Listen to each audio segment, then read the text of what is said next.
Yo, c'est Yamired. Aujourd'hui, j'ai décidé de vous parler des principales différences qu'il existe entre le manga papier édité par Kana et l'anime de 4Kids. Bon, je l'ai fait sous forme de classement afin que ce soit un peu plus clair et dans un ordre purement subjectif. Oui, bah, comme d'hab, quoi. Chut. Mais, Non, je veux rien savoir, tu files aux transitions.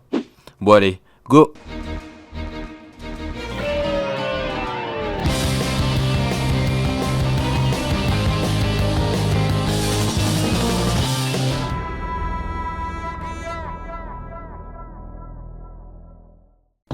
les appellations. Bon, traduction oblige, les noms de certains personnages ont complètement changé. Ainsi, Joey était Jonouchi, Thea Hanzu, Tristan Honda, Rex Dinosaur, Bonzo Ghost, Bandiken Bandikiers, Arcana Pandora, Shizu Isis. Bon, après lui, je comprends. C'est vrai que donner un nom égyptien à une égyptienne, c'était pas super logique. Valait mieux changer. Hein? Ah, c'est du sarcasme. Bah dis donc, pour une fois, t'es moins bête que t'en as l'air. Bon, après, je vais pas faire tous les personnages, mais vous aurez bien compris qu'il y en a un grand paquet. Aussi, les pilleurs de l'ombre sont appelés les ghouls. Pour les objets du millénium, ils deviennent millénaires. Ainsi, le collier devient le torque millénaire et la baguette, la hache millénaire. Mais le changement le plus important à mes yeux, c'est lui. Non, il ne s'appelle pas Slifer, mais Osiris. Pourquoi ce changement? Eh bien, lors de la traduction, un employé de 4Kids trouvait que Osiris pouvait être blasphématoire pour le marché américain. Attends, mais c'est pas logique. Ra, on lui dit rien. Nephthys, Horus, y a même eu un film sur Anubis. Mais je n'ai jamais dit que je comprenais. D'ailleurs, ils lui ont donné le nom de Roger Slifer, un des producteurs de la série aux US. Mais ce qui est assez drôle, c'est qu'à l'époque, Roger travaillait chez Marvel Comics, et son nom avait déjà été donné à Slifer, un démon ennemi de Ghost Rider. Passé de démon à dieu, il aura quand même eu une belle carrière. Les duels supplémentaires. Dans le but d'approfondir quelques moments du scénario, l'anime a rajouté des duels qui n'étaient pas présents dans le manga. Ainsi qu'un Tsugi perd toutes ses étoiles face à Kaiba, c'est Mai qui lui en ramène d'autres pour le remercier de l'avoir aidé précédemment. Mais dans l'anime, Thea affrontera Mai pour les récupérer. Oui, Thea. Puis, dès qu'ils arrivent en finale, Joey et Yugi décident de ne pas s'affronter, car ce duel est inutile et ils ne voudraient pas tout dévoiler à Pegasus. Alors que dans l'anime, Joey et Yugi s'affrontent en finale. Lors du Battle City, Bakura affronte Bonze, mais dans le manga, nous ne voyons que la fin de ce duel. Aussi, d'autres duels ont lieu, alors qu'ils seraient chronologiquement impossibles dans le manga. Bakura affronte Yugi sur l'île de Pegasus alors qu'il était introduit bien plus tôt. Rebecca affronte Yugi pour récupérer le dragon blanc aux yeux bleus de son grand-père alors qu'elle n'existe tout simplement pas dans le manga. Joey affronte Duke Devlin alors qu'il n'est pas un duelliste. Et Yugi affronte Bandiken alors que ce dernier a eu quelques petits soucis au royaume des duellistes. La saison 0. Elle représente les 7 premiers tomes du manga, mais n'étant disponible qu'en version originale, elle n'est pas canon pour l'anime. Pourtant, cet arc apporte pas mal de choses. C'est là que sont introduits certains personnages comme Shadi, Bakura, même les frères Kaiba. On y voit Yugi parvenant à assembler son puzzle, faire un vœu et obtenir ses amis. L'aventure se déroulera en plusieurs chapitres appelés Battle.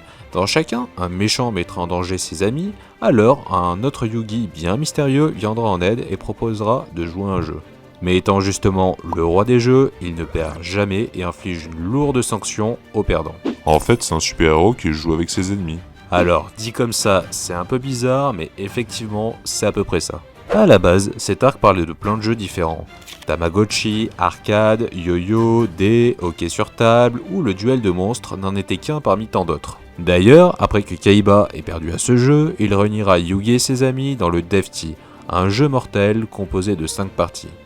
Les arcs de remplissage.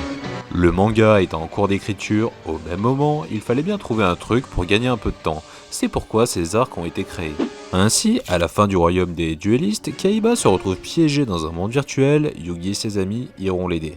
En plein milieu du Battle City, il se retrouve piégé par Noah dans un autre monde virtuel. Mais j'adore ce concept d'introduire un nouvel arc en plein milieu d'un autre. Bah tu vois, niveau sarcasme, tu t'en sors pas trop mal non plus. À la fin du Battle City, alors que Yu-Gi-Oh! Est créé côté manga suite à la disparition de Pegasus, c'est une saison complète sur l'Orical qui est l'Atlantide qui est présentée du côté anime, suivi d'un ultime tournoi organisé par Kaiba.